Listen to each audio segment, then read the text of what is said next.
HAL ಎಂದೇ ಪ್ರಸಿದ್ಧಿ ಪಡೆದಿರುವ ಹಿಂದೂಸ್ತಾನ್ ಏರೋನಾಟಿಕ್ಸ್ ಲಿಮಿಟೆಡ್ ಹಲವು ಲಘು ಯುದ್ಧ ವಿಮಾನಗಳನ್ನು ವಿನ್ಯಾಸಗೊಳಿಸಿ ಜಾಗತಿಕ ಮಟ್ಟದಲ್ಲಿ ಹೆಸರು ಗಳಿಸಿರುವ ಬಹುದೊಡ್ಡ ಸಂಸ್ಥೆ. ಶ್ರೀ ವಾಲ್ಚಂದ್ ಹೀರಾಚಂದ್, ಖ್ಯಾತ ವಿಜ್ಞಾನಿ ಸರ್ ಎಂ ವಿಶ್ವೇಶ್ವರಯ್ಯ, ಜಯಚಾಮರಾಜೇಂದ್ರ ಒಡೆಯರ್ ಶ್ರಮದ ಫಲದಿಂದ ಬೆಳೆದು ನಿಂತಿರುವ HALನ ಘಾಟ್ಗೆ ಕನ್ವೆನ್ಷನ್ ಸೆಂಟರ್ನಲ್ಲಿ ನಡೆದ ಮಧುರ ಮಧುರವಿ ಮಂಜುಳ ಗಾನದ ಮುದ್ರಿತ ಪ್ರಸಾರ ನಿಮಗಾಗಿ. ಇವಾಗ ತಾಂತ್ರಿಕತೆ ಬಹಳ ಮುಂದುವರೆದಿದೆ. ಚಲನಚಿತ್ರರಂಗದಲ್ಲಿ ಸಿಕ್ಕಾಪಟ್ಟೆ ತಾಂತ್ರಿಕತೆ ಮುಂದುವರೆದು ಬಿಟ್ಟಿದೆ. ಆವಾಗ ಏನೂ ಇರಲಿಲ್ಲ. ನಮಗೇನೋ ಶಿವಶಂಕರ್ ಅವ್ರ ಜ್ಞಾಪಕ ಇರ್ಬೋದು. ನಮಗೆ ತಿಪ್ಟೂರಲ್ಲಿ ಮನೆ ಕಟ್ಟಿ ನೋಡೋ ಶೂಟಿಂಗ್ ಆಯಿತು. ಸುಮಾರು ಒಂದು ವಾರನೋ 15 ದಿವಸ ತಿಪ್ಟೂರಲ್ಲೇ ಕ್ಯಾಂಪ್ ಮಾಡಿದ್ರು. ಆವಾಗ ನಮ್ಮಲ್ಲಿ ಜಾರ್ಜ್ ಅಂತ ಹೆಡ್ ಮಾಸ್ಟರ್ ಇದ್ದರು. ನಾವೆಲ್ಲ ಆವಾಗ ಮಿಡ್ಲ್ ಸ್ಕೂಲ್ ಹೈಸ್ಕೂಲ್ನವರು. ಅವರು ಒಂದು ದಿವಸ ನೋಡಿದ್ರು ಯಾರೂ ಇಲ್ಲ ಸ್ಕೂಲ್ನಲ್ಲಿ, 2ನೇ ದಿವಸ ನೋಡಿದ್ರು ಯಾರೂ ಇಲ್ಲ, 3ನೇ ದಿವಸ ನೋಡಿದ್ರು ಯಾರೂ ಇಲ್ಲ. ಅವ್ರಿಗೆ ಕನ್ನಡ ಬರ್ತಿರಲಿಲ್ಲ. ಅವ್ರು ಕೇಳಿದ್ರು, ಏನು ರೀ ಯಾರು ಬರ್ತಾಯಿಲ್ಲ ಸ್ಕೂಲಲ್ಲಿ, ಏನಾರು ಊರಲ್ಲಿ ಫಂಕ್ಷನ್ ಅಂತಿಲ್ಲ ಸರ್, ಸಿನಿಮಾ ಶೂಟಿಂಗ್ ಅಂತ. ಕೊನೆಗೆ ಅವ್ರು ಬೇಜಾರಾಗಿ ರಜಾ ಕೊಟ್ಬಿಟ್ರು ಸ್ಕೂಲ್ಗೆ. ಹತ್ತಲ ಯಾರೂ ಇಲ್ಲ ಸ್ಕೂಲ್ನಲ್ಲಿ. ಎಷ್ಟು ವಿಚಿತ್ರವಾಗಿತ್ತು ಆವಾಗ ಅಂದರೆ, ಅಲ್ಲಿ ಹೀರೋ ಮಾತಾಡ್ಬೇಕಾದ್ರೆ ಒಂದು ಕೋಲಿಗೆ ಮೈಕ್ ಕಟ್ಬಿಟ್ಟು ಅವನ ತಲೆ ಮೇಲೆ ಹಿಡಿಯಾರು ಹಿಂಗೆ, ಅವನ ತಲೆ ಮೇಲೆ. ಇವರು ಶಿವಶಂಕರ್ ಹೇಳಬೇಕು, ಅವ್ರ ಕ್ಯಾಮ್ರಾಮನ್ಗೆ ಮೈಕ್ ಕಾಣಬಾರ್ದು, ಅವನ ಹೀರೋ ಮಾತ್ರ ಕಾಣಬೇಕು.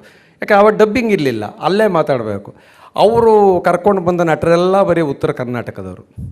ನಮ್ಮೂರಲ್ಲಿ ಒಂದು ಡೈಲಾಗು, ಏನು ರೀ ನಿಮ್ಮ ಕಂಟ್ರಾಕ್ಟರ್ ಮನೆ ಕಟ್ಟಿಸ್ಬಿಡ್ತಾರೋ ಕೆಡವಿಸ್ಬಿಡ್ತಾರೋ ಅನ್ನೋ ಡೈಲಾಗ್ನ ಬೆಳಗ್ಗೆ 10 ಗಂಟೆಯಿಂದ ಮಧ್ಯಾಹ್ನ 12:30 ತನಕ ಹೇಳ್ಕೊಟ್ರು ಶಿವಶಂಕರ್. ಕೊನೆಗೂ ಅವ್ರಿಗೆ ಬರಲೇ ಇಲ್ಲ. ಅವ್ರು ಹೇಳಿದ್ರು, ಅದು ಏನು ಹೇಳ್ಬೇಡಪ್ಪ ಅತ್ಲ ಹೋಗಲಿ ಅಂತ. ಕೊನೆಗೆ ಆ ಮನುಷ್ಯ ಸುಮಾರಾಗಿ ಹೇಳಿದ್ರು ಅದನ್ನು, ಏನು ರೀ ನಿಮ್ಮ ಕಂಟ್ರಾಕ್ಟರ್ ಮನೆ ಕಟ್ಟಿಸ್ತಾರೋ ಕೆಡವಿಸ್ಬಿಡ್ತಾರೋ ಅಂತ. ಯಾಕೆಂದರೆ ತಾಂತ್ರಿಕತೆ ಅಷ್ಟೊಂದು ಇವಾಗಲಷ್ಟು ಡಬ್ಬಿಂಗ್ ಇಲ್ಲ. ಅಂಥ ಟೈಮಲ್ಲಿ ಶಿವಶಂಕರ್ ಅವರು ಕಾರವಾರದ ಸಮುದ್ರ ತೀರದಲ್ಲಿ ಆ ಒಂದು ಸುತ್ತಮುತ್ತ ಇರತಕ್ಕಂಥ ಗಿರಿಗಳಲ್ಲಿ ಒಂದು ಪತ್ತೇದಾರಿ ಚಲನಚಿತ್ರವನ್ನು ತಯಾರು ಮಾಡ್ತಾರೆ. ಮಹಡಿ ಮನೆ ಅಂತ ಆ ಚಿತ್ರದಲ್ಲಿ ಹೆಸರು. ಭಾಳ ಒಳ್ಳೆಯ ಚಿತ್ರ ಬಿಡಿ. ಅದರಲ್ಲಿ ಎಲ್ಲಾರ್ ಈಶ್ವರಿ ಅವರು ಒಂದು ಹಾಡು ಹೇಳಿದ್ದಾರೆ. ಬಹುಶಃ ಶಿವಶಂಕರ್ ಈ ಥರ ಹಾಡು ಬರೀತಾರ ಅನಿಸ್ಬಿಡುತ್ತೆ. ರಂಬೆ ಎನ್ನುವಳು ದೇವಲೋಕದ ಡ್ಯಾನ್ಸರ್, ಈ ಲೈಲಾ ಎನ್ನುವಳು ನನ್ನ ಪ್ರೀತಿಯ ಏಂಜಲ್. ಸಾಮಾನ್ಯ ಶಿವಶಂಕರ್ ಹಾಡುಗಳಲ್ಲಿ ಈ ಏಂಜಲ್ಲು, ಪ್ರೀತಿ, ಲವ್ವು, ಕಾಮ ಏನೂ ಇರೋದಿಲ್ಲ.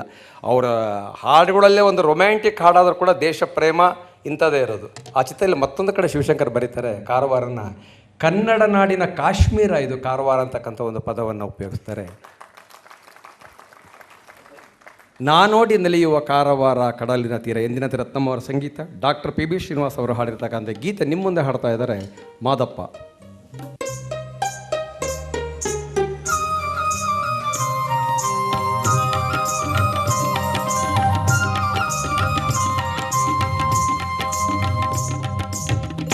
ನೋಡಿ ನಲಿಯುವ ಕಾರವಾರ, ಓ ಕಾರವಾರ ಕಡಲಿನ ತೀರ, ನೋಡಿ ನಲಿಯುವ ಕಾರವಾರ, ಓ ಕಾರವಾರ ಕಡಲಿನ ತೀರ, ನೋಡಿ ನಲಿಯುವ ಕಾರವಾರ.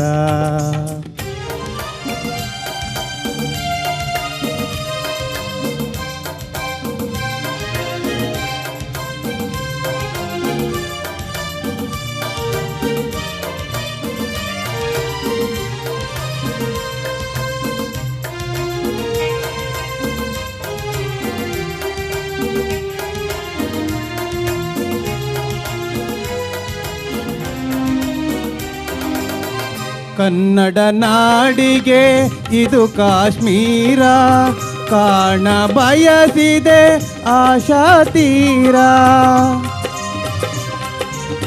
ಕನ್ನಡ ನಾಡಿಗೆ ಇದು ಕಾಶ್ಮೀರ, ಕಾಣ ಬಯಸಿದೆ ಆಶಾ ತೀರ. ನಾಡ ಚರಿತೆಯ ಚಿನ್ನದ ಗೋಪುರ, ಕರುಣೆಯ ಹೃದಯದ ಅಮೃತಧಾರ, ಕರುಣೆಯ ಹೃದಯದ ಅಮೃತಧಾರ. ನೋಡಿ ನಲಿಯುವ ಕಾರವಾರ, ಓ ಕಾರವಾರ ಕಡಲಿನ ತೀರ, ನೋಡಿ ನಲಿಯುವ ಕಾರವಾರ.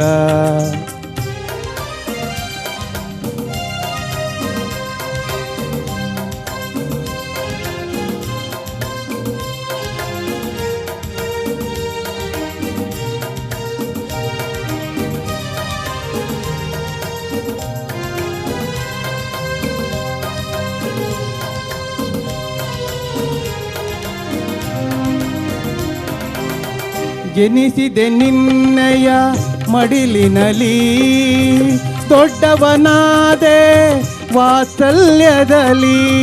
ಜನಿಸಿದೆ ನಿನ್ನಯ ಮಡಿಲಿನಲಿ, ದೊಡ್ಡವನಾದೆ ವಾತ್ಸಲ್ಯದಲ್ಲಿ. ನಾನೆಲ್ಲಿದ್ದರೂ ನೆನೆಸುವೆ ನಿನ್ನ ಸುಂದರ ನಾಡಿನ ವನಸಿರಿಯನ್ನ. ನಾನೋಡಿ ನಲಿಯುವ ಕಾರವಾರ, ಓ ಕಾರವಾರ ಕಡಲಿನ ತೀರ. ನಾನೋಡಿ ನಲಿಯುವ ಕಾರವಾರ.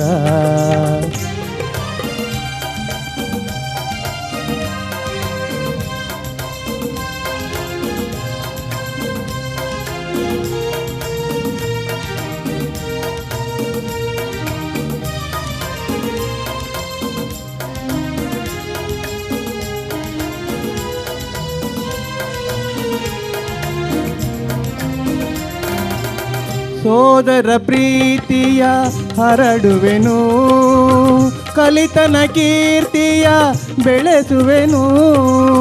ಸೋದರ ಪ್ರೀತಿಯ ಹರಡುವೆನು, ಕಲಿತನ ಕೀರ್ತಿಯ ಬೆಳೆಸುವೆನು.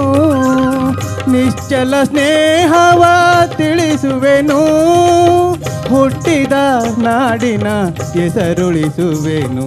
ನಾನೋಡಿ ನಲಿಯುವ ಕಾರವಾರ, ಓ ಕಾರವಾರ ಕಡಲಿನ ತೀರ.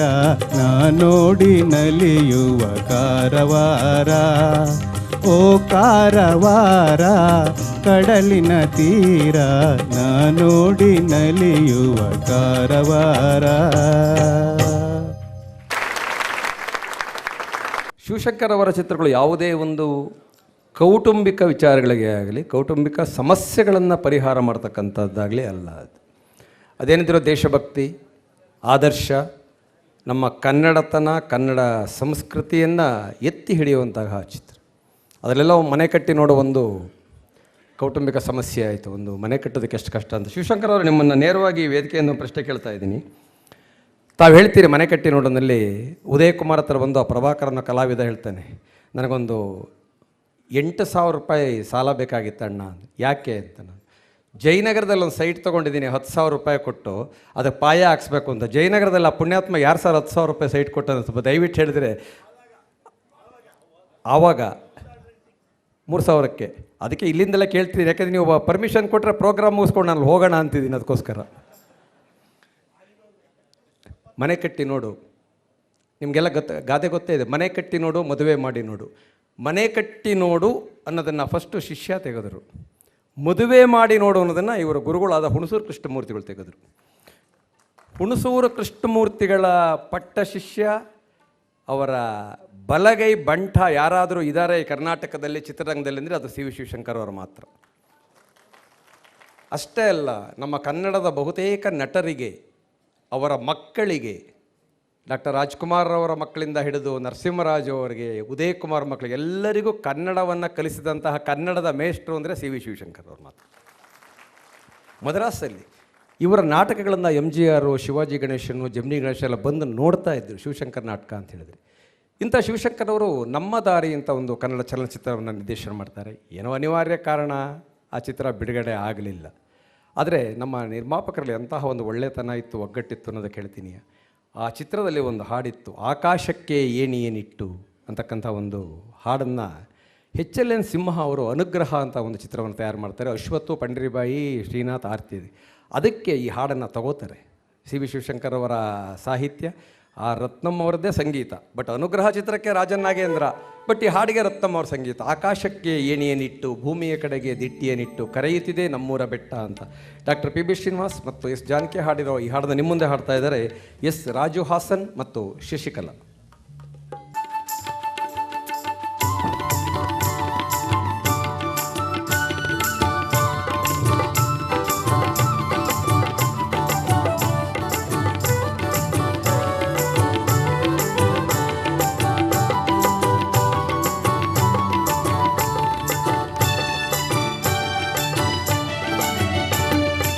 ಆಕಾಶಕ್ಕೆ ಏಣಿಯನಿಟ್ಟು ಭೂಮಿಯ ಕಡೆಗೆ ದಿಟ್ಟಿಯನಿಟ್ಟು ಆಕಾಶಕ್ಕೆ ಏಣಿಯನಿಟ್ಟು ಭೂಮಿಯ ಕಡೆಗೆ ದಿಟ್ಟಿಯನಿಟ್ಟು ಕರೆಯುತ್ತಿದೆ ನಮ್ಮೂರ ಬೆಟ್ಟ, ಕರೆಯುತ್ತಿದೆ ನಮ್ಮೂರ ಬೆಟ್ಟ.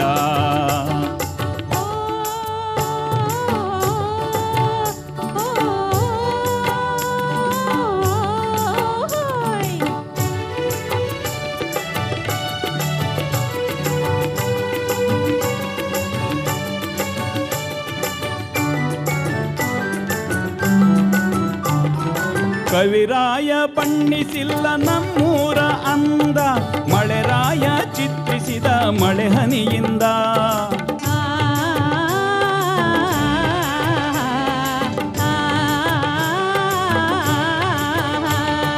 ಕವಿರಾಯ ಬಣ್ಣಿಸಿಲ್ಲ ನಮ್ಮೂರ ಅಂದ, ಮಳೆರಾಯ ಚಿತ್ರಿಸಿದ ಮಳೆ ಹನಿಯಿಂದ.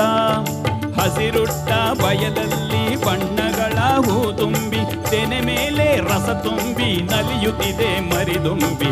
ಆಕಾಶಕ್ಕೆ ಏಣಿಯನಿಟ್ಟು ಭೂಮಿಯ ಕಡೆಗೆ ದಿಟ್ಟಿಯನಿಟ್ಟು ಕರೆಯುತ್ತಿದೆ ನಮ್ಮೂರ ಬೆಟ್ಟ, ಕರೆಯುತ್ತಿದೆ ನಮ್ಮೂರ ಬೆಟ್ಟ.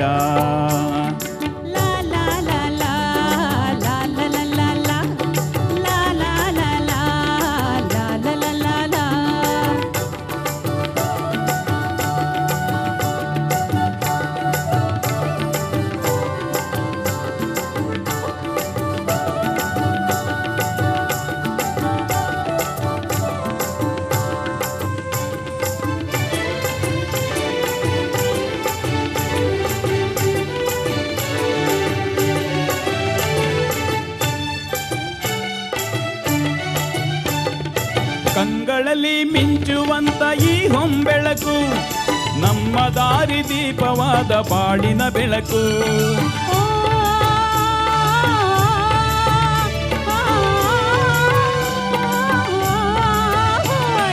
ಕಂಗಳಲ್ಲಿ ಮಿಂಚುವಂತ ಈ ಹೊಂಬೆಳಕು ನಮ್ಮ ದಾರಿ ದೀಪವಾದ ಬಾಳಿನ ಬೆಳಕು. ಕನ್ನಡದ ಉಸಿರಾದ ಹೊನ್ನಾಡ ಮಣ್ಣಿನಲ್ಲಿ ಪ್ರೀತಿಸುವೆ ನಮ್ಮೂರ ಮೀರಿದಂತ ಚೆಲುವಲಿ. ಆಕಾಶಕ್ಕೆ ಏಣಿಯನಿಟ್ಟು ಭೂಮಿಯ ಕಡೆಗೆ ದಿಟ್ಟಿಯನಿಟ್ಟು ಕರೆಯುತ್ತಿದೆ ನಮ್ಮೂರ ಬೆಟ್ಟ, ಕರೆಯುತ್ತಿದೆ ನಮ್ಮೂರ ಬೆಟ್ಟ.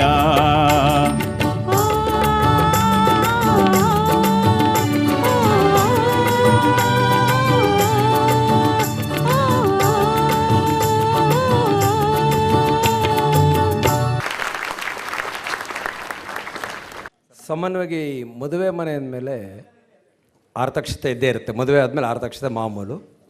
ಅಲ್ಲಿ ಒಂದು ಆರ್ಕೆಸ್ಟ್ರಾ ಇರಲೇಬೇಕು, ಕಂಪಲ್ಸರಿ. ಮದುವೆ ಮನೇಲಿ ಊಟ ಇಲ್ದಿರೋ ಪರವಾಗಿಲ್ಲ, ಆರ್ಕೆಸ್ಟ್ರಾ ಇರಬೇಕು, ಯಾಕೆಂದರೆ ಅದೇ ಇಂಪಾರ್ಟೆಂಟು. ಕೆಲವರು ಅಂತಾರೆ ಆರ್ಕೆಸ್ಟ್ರಾದಲ್ಲಿ ಯಾರೂ ಆರ್ಕೆಸ್ಟ್ರಾ ಕೇಳೋದೇ ಇಲ್ಲ, ಯಾಕೆಂದರೆ ಎಲ್ರಿಗೂ ಬೆಂಗಳೂರಲ್ಲಿ ಮದುವೆ ರಿಸೆಪ್ಷನ್ಗೆ ಬಂದರೆ ಬಸ್ಸಲ್ಲಿ ಹೋಗುತ್ತೋ ಅನ್ನೋ ಭಯ.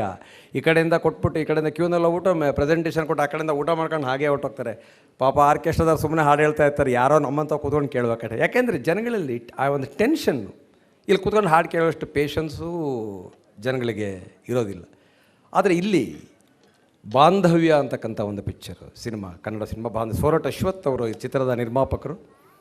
ಆ ಚಿತ್ರದಲ್ಲಿ ರತ್ನಮ್ಮ ಅವರ ಒಂದು ನಿಜಕ್ಕೂ ಎಂಥ ಸೊಗಸಾಗಿರ್ತಕ್ಕಂಥ ಒಂದು ಹಾಡನ್ನು ಎಸ್ ಜಾನಕಿ ಅವರ ಕೈಯಲ್ಲಿ ಹಾಡಿಸಿದ್ದಾರೆ ಅಂದರೆ ನಿಜಕ್ಕೂ ಆ ಹಾಡು ಕೇಳ್ತಾ ನಿಜಕ್ಕೂ ಭಾಳ ಖುಷಿ ಆಗ್ತಕ್ಕಂಥ ಒಂದು ಹಾಡು.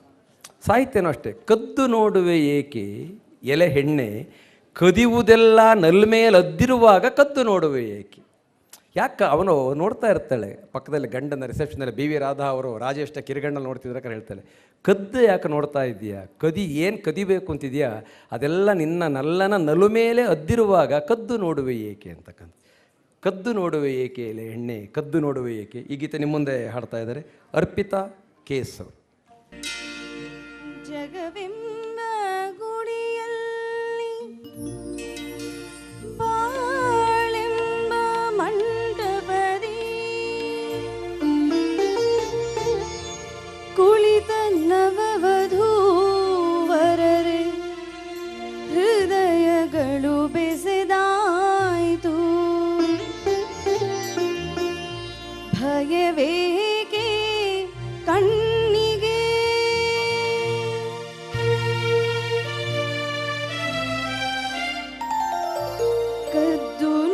ನೋಡುವೆಯೇ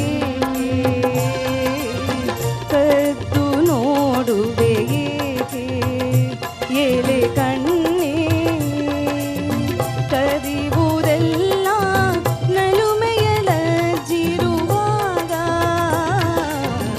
ಕದ್ದು ನೋಡುವೆಯೇ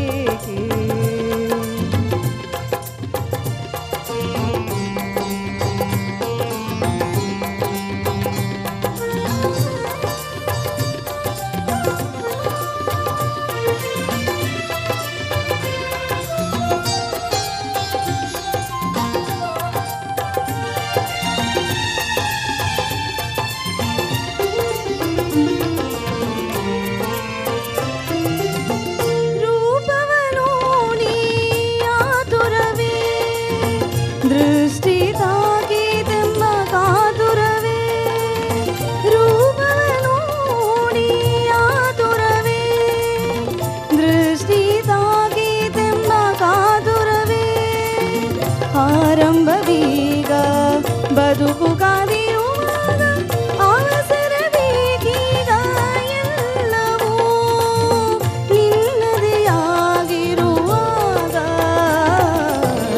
ಕದ್ದು ನೋಡುವೆಯೇಕೆ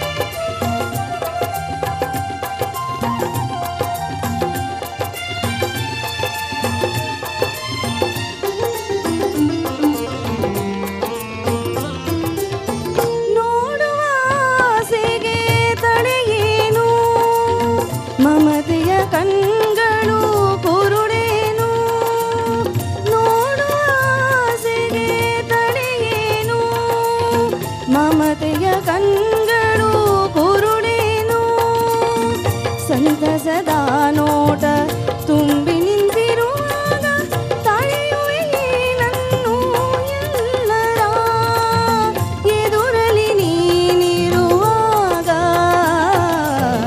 ಕದ್ದು ನೋಡುವೆಯೇಕೆ ಕದ್ದು ನೋಡುವೆಯೇಕೆ ಎಲೆ ಕಣ್ಣೇ ಕದಿಯುವುದೆಲ್ಲ ನಲುಮೆಯಲಜ್ಜಿರುವಾಗ ಕದ್ದು ನೋಡುವೆಯೇಕೆ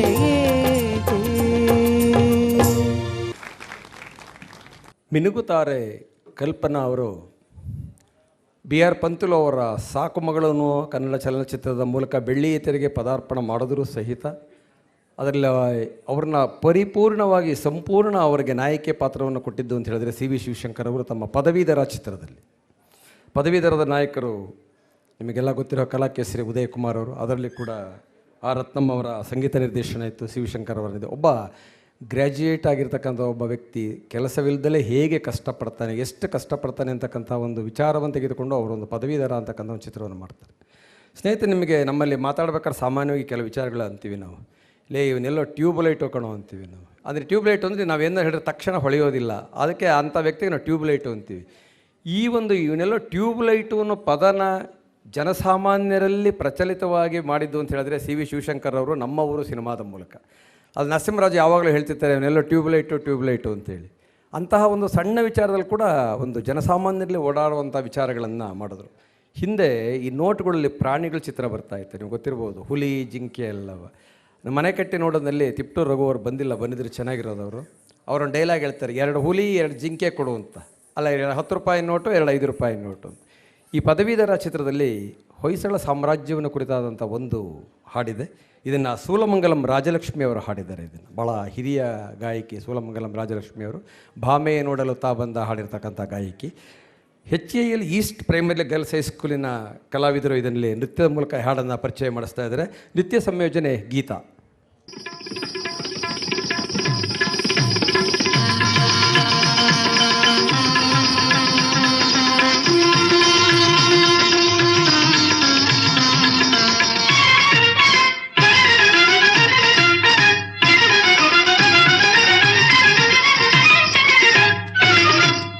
ಕರ್ನಾಟಕ ಸಾಮ್ರಾಜ್ಯ ಹೋಯಿ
ಮಧುರವೇ ಮಂಜುಳಗಾನ ಮಧುರವೇ ಮಂಜುಳಗಾನ ಹೃದಯ ತಣಿಸುವ ಹೊಸತಾನ ಮಧುರವೇ ಮಂಜುಳಗಾನ ಹೃದಯ ತಣಿಸುವ ಹೊಸತಾನ ಮಧುರವೇ ಮಂಜುಳಗಾನ